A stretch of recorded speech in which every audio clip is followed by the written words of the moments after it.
Sharon Lechter is the co-author of 15 internationally best-selling Rich Dad, Poor Dad books.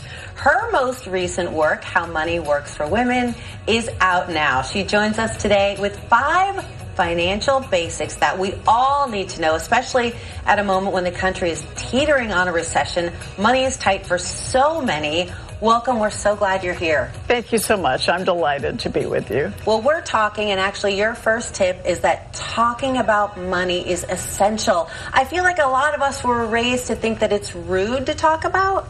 We have scarcity mindsets because we don't talk about it. You grow up and you hear things like money doesn't grow on trees, pinch your pennies, save for a rainy day. Those are all negative statements. And so as a young child, you're hearing money negative, money negative, money negative. No wonder we develop a mindset of scarcity. We're afraid we're never going to have enough money. We get very emotional about money. And then when we actually start having some success, we're afraid we're going to lose it. So we have to deal with that negative mindset first and turn that into an abundance mindset. Well, there's also knowing where you are financially. And I think for a lot of us, bills are auto-debited. There's a lack of clarity. Maybe we kind of don't want to know. If I pulled 10 women off the street at any given moment and said, how much is in your savings account right now? How much is in your brokerage account right now? They might not have an answer exactly. Well, about 15 years ago, when I wrote my first woman-only book, Think and Grow Rich for Women, I had a birthday party somebody threw for me, and there were 12 of my closest friends. And I was doing a little research, and I said, how many of you sign your tax returns without knowing what's in them? All but one raise their hand. The one that does know was a single woman owning her own business. And so she knew what was in the tax return. And that was so startling to me because it kind of goes hand in hand with that fear, that mindset about money. You figure if you just put your head in the sand, you don't have to deal with it. I'll deal with it later. And that's such a problem. You have to start talking about money. You start educating yourself about money and figure out where you are today. And even if the picture is bleak, you're going to feel better because at least you know. Part of it is taking control, and you can't control it if you don't know where you are. If you want to get from point A to point B, you have to know the exact coordinates of point A. And that's what you're saying. Yeah, my dad said, map doesn't do you any good if you don't know where you are and where you want to go. Exactly. So kind of the same thing. You got to figure out where you are financially, and then one step at a time.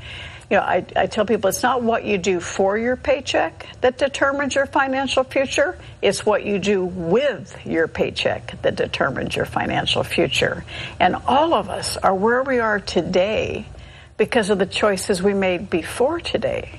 And if we want something different, something better, you start making different choices. I know before the show we were talking about the decision to be in control of your finances is so important. And when you have a partner, you have to have that money talk to be able to make a determination to move together into the future.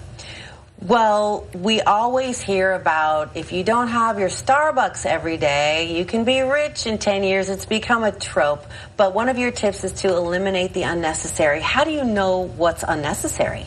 Well, by opening your eyes. So do you want to go out to dinner with friends and spend $400 on your dinner, or would you rather have them over and have a barbecue in your backyard and spend $40 and take that $360 and start investing it? It's a choice. With every dollar you get in your hand, are you going to let it go away, or are you going to keep it and have it invest for you? Because when you turn that money into an asset, my favorite word on earth, by the way, asset, that asset starts working for you. And you're financially free when the income from your assets exceed your monthly expenses. That means you're not fighting for a paycheck. Your assets are working for you. And so every single dollar. Now, women in particular, we have this issue called compulsive shopping. Yeah, I'm familiar with that. Yeah, with that phrase. So I used to go in to buy one top, and I'd end up with 6, right? Oh, get it in every color, Sharon. And then I would realize when I was going to give things away, I was giving things away with tags on them. I said, okay, I got to stop this. I teach this stuff. I have to walk the talk. And so I created my own little 2-minute rule, and it's in the book, where I said I go and I still get that desire to buy more things, and I just walk away from them for 2 minutes, my 2-minute rule, and it gives you a time to separate the emotion from reality. And half the time, more than half the time, I don't go back and buy them, but sometimes I do. But I've given the process and the thought of saying this: how many times have you bought something and you never find anything to go with it, right? Yes.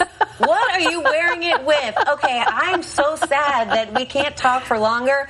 Your other 2 tips: make a plan, set goals, save and invest more money. If you want to know more about those, which you should, you can invest in what will be an asset to you. It's How Money Works for Women. It's available now wherever you find books. I learned so much. And if you go to my website, SharonLechter.com, I'll autograph it for you. So how about that? Now it's really an asset. Thank you so much. Thank you. What a delight. No, we got it.